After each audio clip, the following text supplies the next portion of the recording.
Hi friends, welcome back to our channel AL Foodology. வீடியோக்குள்ள போறதுக்கு முன்னாடி மறக்காம நம்ம சேனலை சப்ஸ்கிரைப் பண்ணிட்டு பக்கத்துல இருக்கிற பெல் ஐகானை பிரஸ் பண்ணி ஆல் ஆப்ஷனை செலக்ட் பண்ணிக்கங்க. அப்பதான் நான் போடுற எல்லா வீடியோஸோட நோட்டிஃபிகேஷன் உங்களுக்கு கிடைக்கும். இன்ஸ்டாகிராம்லயும் அப்படியே நம்ம பேஜை ஃபாலோ பண்ணிக்கங்க. இன்னைக்கு நல்ல ஒரு டேஸ்டியான முட்டை உருளைக்கிழங்கு கிரேவி தான் செய்ய போறோம். வாங்க எப்படி செய்யறதுன்னு பார்க்கலாம். முட்டை உருளைக்கிழங்கு கிரேவி செய்யறதுக்கு நான் ஒரு பேன் வச்சுக்கிறேன். அதில் ஒரு 1 டேபிள் ஸ்பூன் அளவுக்கு கடலை எண்ணெய் சேர்த்துக்கிறேன். ஆயில் ஹீட் ஆகட்டும். ஹீட் ஆன பிறகு 2 கிராம்பு 2 பட்டை சேர்த்துக்கிறேன். இது கூடவே கொஞ்சம் கருவேப்பிலை சேர்த்துக்கிறேன்.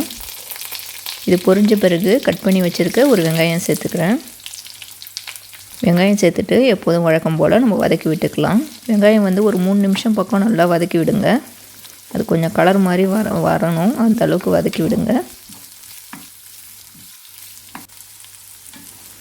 எண்ணெயில் வதங்க விட்டுட்டு அது சீக்கிரமாக வதங்கிறதுக்காக கொஞ்சமாக உப்பு சேர்த்து நல்லா வதக்கிக்கோங்க.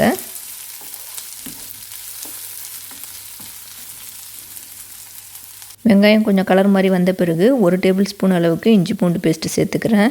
அதோட ரா ஸ்மெல் போகிற வரைக்கும் நல்லா மிக்ஸ் பண்ணி விட்டுக்கோங்க.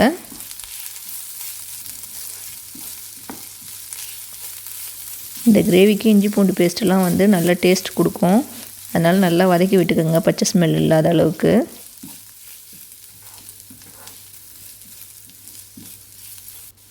இஞ்சி பூண்டு பேஸ்ட்டு நல்லா வதங்கின பிறகு கட் பண்ணி வச்சுருக்க ஒரு தக்காளி சேர்த்துக்கிறேன். தக்காளி வந்து நல்லா மசிஞ்சு வரணும், அந்த அளவுக்கு வந்து ஒரு 2 நிமிஷம் பக்கம் நல்லா வதக்கி விட்டுக்கோங்க.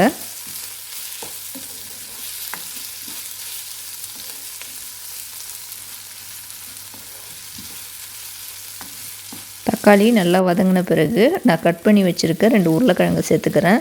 சின்ன சைஸ் உருளைக்கிழங்கு 2 எடுத்து இந்த மாதிரி க்யூப் சைஸில் கட் பண்ணியிருக்கேன். இதை சேர்த்துட்டு நல்லா வெங்காயம் தக்காளியோடையே மிக்ஸ் பண்ணி விட்டுக்கலாம்.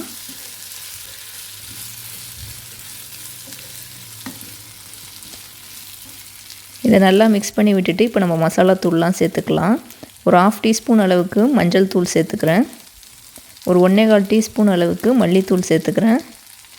1 டேபிள் ஸ்பூன் அளவுக்கு தனி மிளகாய் தூள் சேர்த்துக்கிறேன். லாஸ்ட்டாக ஒரு 1/4 டீஸ்பூன் அளவுக்கு கரம் மசாலா பவுடர் சேர்த்துக்கலாம். இதை சேர்த்துட்டு நல்லா மிக்ஸ் பண்ணி விட்டுக்கலாம். நம்மளோட கிரேவி வந்து அந்த பச்சை ஸ்மெல் அடிக்காத அளவுக்கு மசாலா தூளெல்லாம் வந்து நல்லா வதக்கிக்கங்க. இது எல்லாத்தையும் நல்லா வதக்கின பிறகு கிரேவிக்கு தேவையான தண்ணி சேர்த்துக்குவோம். கூடவே இந்த கிரேவிக்கு தேவையான உப்பும் சேர்த்துக்கலாம். இதை சேர்த்துட்டு நல்லா கலக்கி விட்டுக்குவோம். நல்லா எல்லாத்தையும் ஒன்றா நல்லா நம்ம மிக்ஸ் பண்ணி விட்டுக்கலாம்.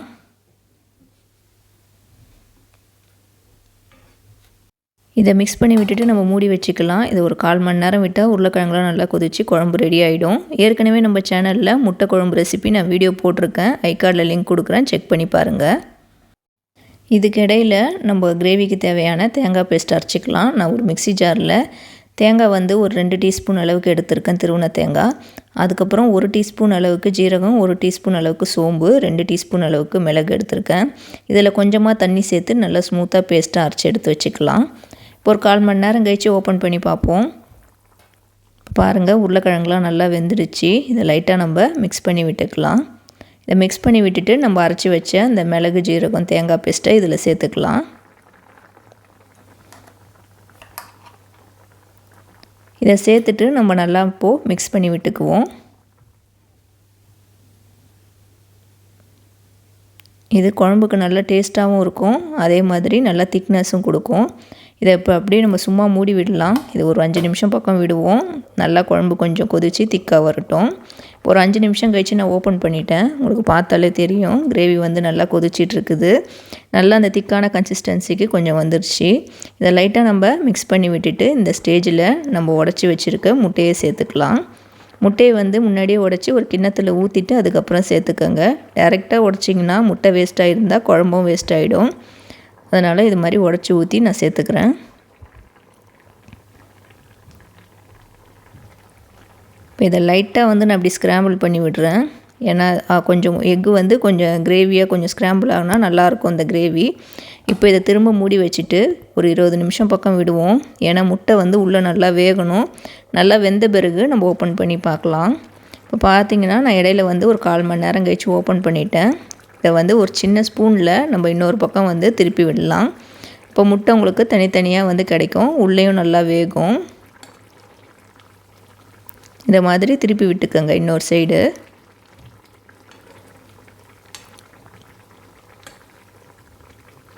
நான் இன்றைக்கி ஒரு 4 முட்டை தான் சேர்த்துருக்குறேன் நைட்டு டின்னருக்கு செய்கிறதுனால. இப்போ இதை திருப்பி விட்டுட்டு ஓப்பன்லேயே வச்சு ஒரு 10 நிமிஷம் வந்து நல்லா கொதிக்க விடலாம்.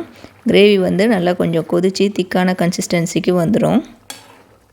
உங்களுக்கு எந்த அளவுக்கு கன்சிஸ்டன்சி வேணுமோ அதுக்கேற்ற மாதிரி நீங்கள் வந்து குக் பண்ணிக்கோங்க. பார்த்திங்கன்னா தெரியும் நல்லா வந்து திக்கான கன்சிஸ்டன்சி வந்துடுச்சு. இன்னும் ஹீட்டில் கொஞ்சம் திக்காகவும். இந்த ஸ்டேஜில் நான் ஸ்டவ் ஆஃப் பண்ணிவிட்டு லாஸ்ட்டாக கட் பண்ணி வச்சுருக்க கொத்தமல்லி இலையை சேர்த்துக்கிறேன். கொத்தமல்லி இலை சேர்த்துட்டு லைட்டாக மிக்ஸ் பண்ணி விட்டுக்கலாம். ரொம்ப சேர்த்து நம்ம மிக்ஸ் பண்ணால் அந்த முட்டை வந்து உடஞ்சிரும். அதனால் லைட்டாக வந்து மிக்ஸ் பண்ணி விட்டுக்கோங்க. நம்ம நார்மலாக முட்டையை வந்து உடச்சி ஊற்றி அப்படியே கிரேவி செய்வோம். இதில் வந்து உருளைக்கிழங்கு சேர்த்து செஞ்சுருக்கோம். சூப்பரான நம்மளோட முட்டை உருளைக்கிழங்கு கிரேவி வந்து சூப்பராக ரெடி ஆகிடுச்சு. இதை வந்து நான் இப்போ சர்வ் பண்ணிவிட்டு உங்களுக்கு காட்டுறேன். பார்த்தாலே தெரியும் நான் இப்போ சர்வ் பண்ணியிருக்கேன். குழம்பு வந்து கொஞ்சம் திக்காகிடுச்சு பாருங்கள் கிரேவி. இது இன்னும் ஹீட்டில் நல்லா திக்காகிடும். இந்த முட்டை கிரேவி வந்து சூப்பராக இருக்கும் டேஸ்ட்டு. நம்ம அரைச்சி வச்ச அந்த ஜீரகம், சோம்பு, மிளகுலாம் வந்து இதுக்கு நல்ல டேஸ்ட்டு கொடுக்கும். தேங்காய்லாம் நம்ம எப்போதும் முட்டையை தனியாக உடச்சி ஊற்றி கிரேவி செய்வோம், குழம்பு செய்வோம். இதில் உருளைக்கிழங்கு சேர்த்து கிரேவி செஞ்சு பாருங்கள், வேறு லெவலில் இருக்கும். இது நைட்டு டின்னருக்கு சப்பாத்தி கூட சர்வ் பண்ணியிருந்தேன். சப்பாத்திக்கு இது வேறு லெவல் காம்பினேஷனாக இருந்துச்சு. இது சப்பாத்திக்கு மட்டும் இல்லை, தோசை அதுக்கப்புறம் இடியாப்பத்துக்கும் இது வந்து சூப்பராக இருக்கும். நீங்களும் வந்து செஞ்சு பாருங்கள். செஞ்சு பார்த்துட்டு எப்படி இருந்துச்சுன்னு கீழே மறக்காமல் கமெண்ட் பண்ணுங்கள். இந்த வீடியோ உங்களுக்கு பிடிச்சிருந்தால் லைக் பண்ணிக்கோங்க. இந்த வீடியோவை உங்கள் ஃப்ரெண்ட்ஸ் அண்ட் ஃபேமிலிஸ்க்கும் ஷேர் பண்ணி விடுங்க.